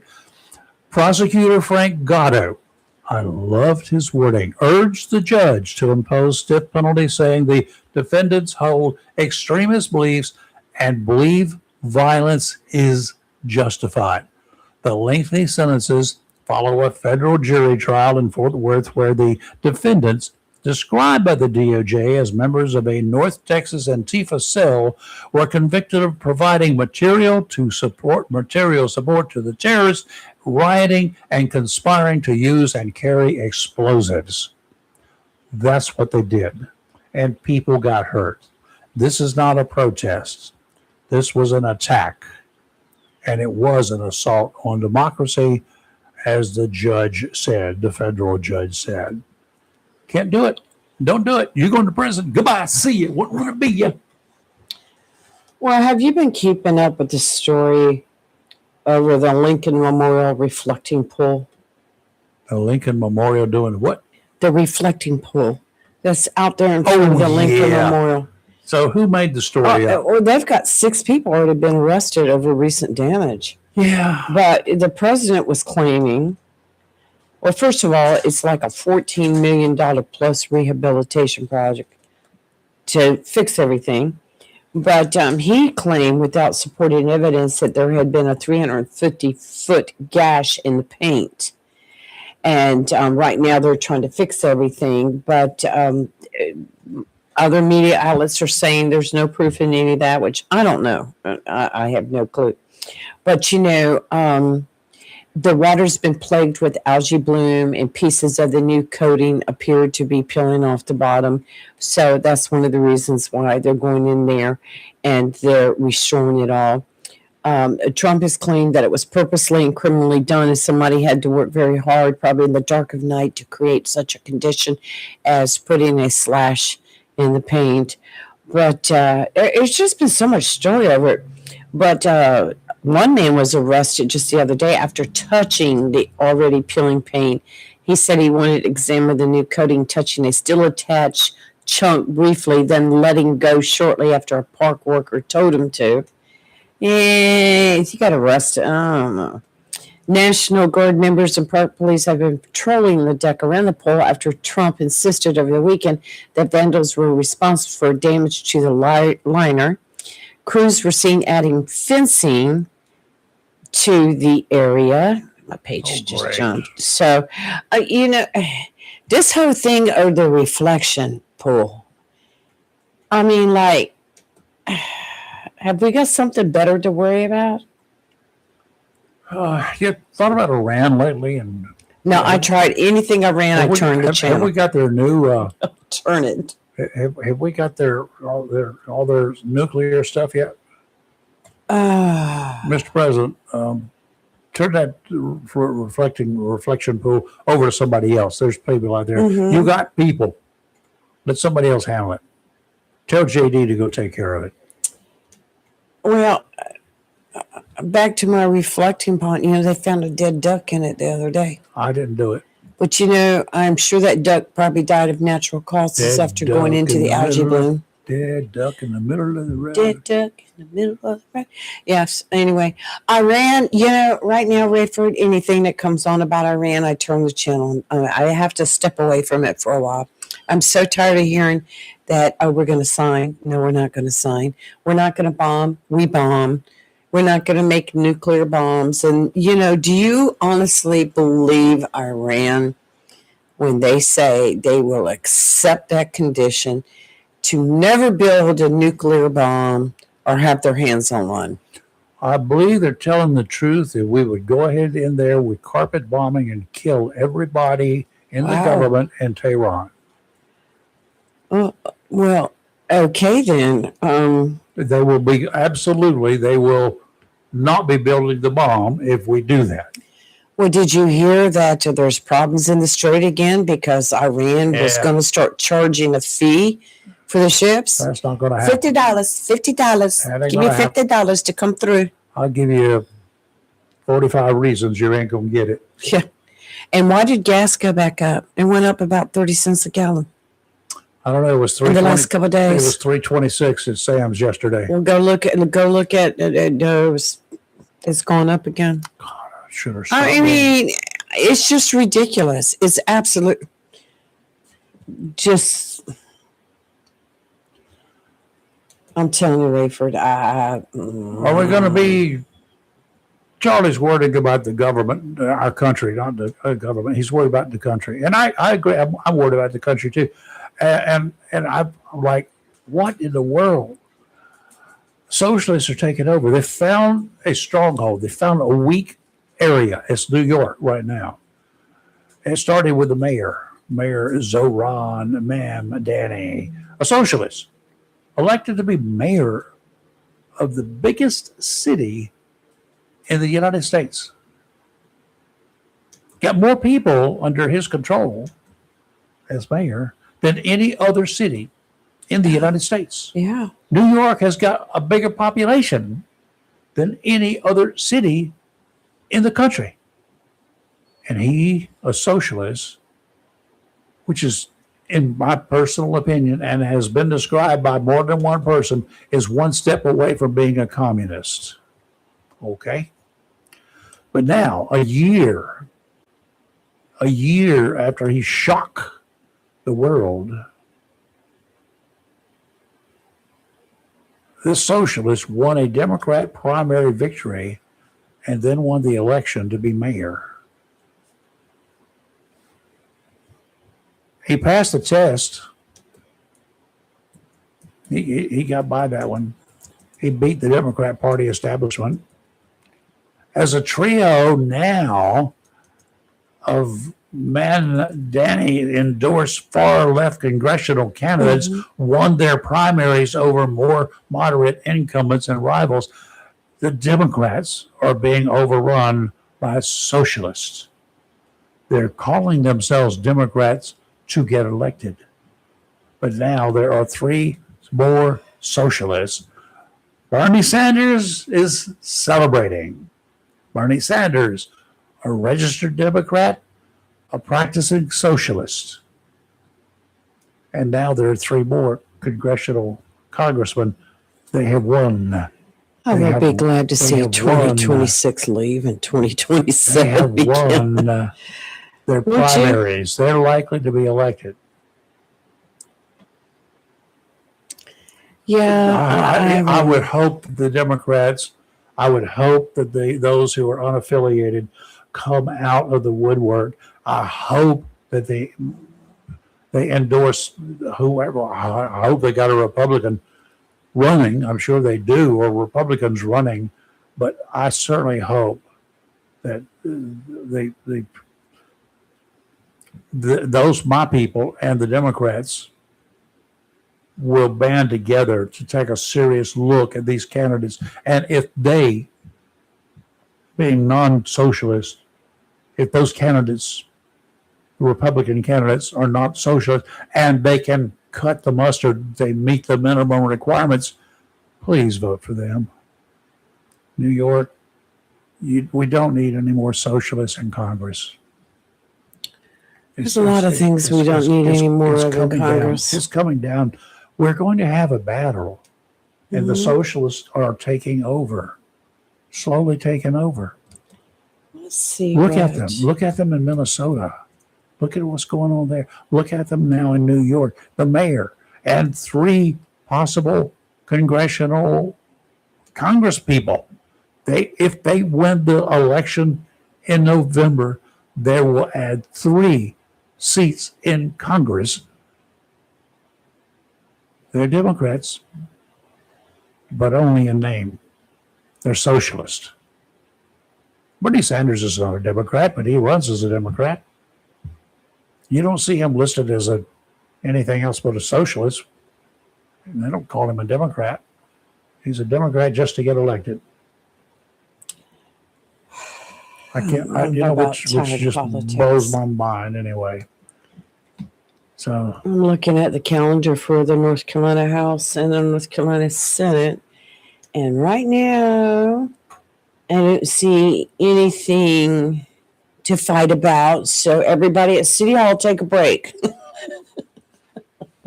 10:38 is not on the calendar, which one of the council persons accused our 2 legislators, well, she actually 3, she added in Carson Smith, of purposely pulling that 10:38 from the calendar one day last week when some of them were there in Raleigh, and then trying to put it on the calendar for the next day. She accused them of doing that on purpose. She called. You would do it on purpose if you pull it. It's on purpose. Well, she's trying to say they did it on purpose because of their presence there, and they put it back on the next day. But she said that we managed to get down there. And then also there was accusations and some pretty ugly things said about Wyatt Gable and Phil Shepard from a council member. I just felt like it was all uncalled for. But anyway, But one of our council members yes, had disparaging. disparaging comments. Well, I mean, if they can say they don't like them or whatever, but don't like what they're doing. What kind of comments did they make? They were liars. And they were, I have it written down in my book. Is this from the same individual that called the retired police chief a dedicated? No, not from the same individual. Not same individual. No, Just from a different individual. who is, what kind of background does said individual I'm going to have? put the link on our Facebook page kind of- today. And all of y'all listening, What kind of Go watch it. What kind of background does that individual have?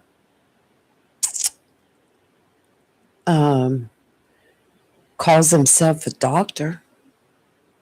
Is Philosophy or something. I don't know what she's a doctor of. and she got any other background? I don't really know, Rayford. So I need to look, huh? I've never delved into anyone's background there. Maybe I need to do that it. extent. Maybe I need to do that. But it just what you were saying a few minutes ago, it just popped that up into my head about the remarks that were made about our local representatives. And I will agree to one thing. Well, there's several things I agree to, but I do want to agree to the fact that the Jacksonville City Council did not ask, hey, make up this bill, take it through. They had nothing to do with that. Our legislators did that. Now, whether they did it to prevent a lawsuit from the federal government after the Louisiana versus Calais case was heard, I don't know. We would have to ask them. If we keep this system as is, or some modification, which is just a lie to get around something to appease perhaps other members of council, I'm sorry. Who? Why would you switch horses in midstream? I don't get that. Well, I think Council member, but that's okay. You can change your mind. This vote to realign the wards, I think that's a waste of time right It's now. a waste of my money. And Let's your wait and see time. what 1038 is going to do, whether it passes or it doesn't pass. Then if you want and to go jump, from there. Then if you want to jump up and down, scream and holler, and come up with some kind of a plan of your own, it's going to cost us money to get it done. Money that can be taken, that will be taken away. I tell you what, I'd find your pet projects, and whatever your pet projects are, it ain't gonna get It's money. ridiculous. It won't get the money. Here's a question for you, going back to what you were discussing before I change the subject real quick. One of our listeners wants to know, got a question. Blue states contribute more to the federal budget. Why are they considered bad states? If there's a blue state that contributes more to the federal budget, why are they considered a bad state? Not trying to discredit red states. Well, I'm sorry. I'm I'm going to tell you right now that the state of Rhode Island does not contribute because it's got a small population and it's blue. It does not contribute to the federal government a whole lot of money, right? They don't have that much money to contribute, right? Rhode Island is smaller. When you just say a blue state contributes more money, Well, if they're populous and they're blue, they're going to contribute more money. right. If they're little and they're pink, they're going to contribute less money, or blue, or any other color. Well, this Doesn't matter. listener was asking, why are they considered to be a bad state if they're doing Considered that? bad. I don't know that any state's bad state. No, As I long as wouldn't they say got their that own either. people, they got to do whatever. I just don't understand they could contribute more. You mean the government takes more from them? There's nobody Right. gives them. The government takes. No government gives money Right. except to other countries, and that's what really irritates me. But the government doesn't have any money, and we don't give it to them. They take it from us as Right. individuals. Right. They don't take it from a state. They take it from us. States don't have money either. Yeah, we're always going to have blue states. We're always going to have That's some red just how states. they We're- are elected. The that's number just- of registered Republicans versus Democrats versus part independents of being a versus republic. whatever. Mhm. That's what makes blue or red. How they voted in the election is what determines what color they are. Right. I mean, look in North Carolina. We voted for a Democratic governor, Right. We Right. voted for our U.S. senators. Yes. But Republicans, we voted for a president as a Republican. Duh. Right. So what? Get over the colors. Okay, what's we All got right. tomorrow? Tomorrow we're going to talk about Before I arresting get really people, mad. throwing them in beauty. jail. I got some names. Tomorrow we're going to be visited by our very famous Onslow County Sheriff Chris Yeah. Thomas. Will be in here tomorrow. Known him for years and years and Yes, years and yes, years and years. years and years and years. We But were he's- both young when we met. He's going to be in here, going to catch up us on the latest scams, the latest news, the latest happenings at the sheriff's office. So can't wait for that. That'll be good. Uh-huh. And then Friday we can beat up the senator when he comes in. No, we would never do that. We have a great senator. Senator Mike Lazaro will be in with I us. got to get down there and get my sign. Friday. I hope he's got my sign ready. And hopefully we can get caught up on what's happening in the general legislature. So tomorrow we're going to talk law, and then Friday's politics, and maybe pizza And ham. and some ham. Yeah, of course we got to talk ham. Well, he's a ham. Yeah. Okay. All right. So we'll have a room full of ham. Mm-hmm. Fried, boiled, baked, sauteed. We're all full of it. Okay, we will see you guys tomorrow morning. Thanks for putting up with us. And Right I'm now. I am not apologizing for getting mad. I am just beside myself. I'm just that tired. of it. Anybody with no credentials, as far as I'm concerned, Right. he lost his credentials. They were taken away. Accuse our decorated, retired police chief Oh, who yeah. got more votes, That was so who got more votes than anybody called else. for. They got more votes than any other person in the election. Is that correct? We're going to For city need. council? He was top vote. And you getter. call him a liar?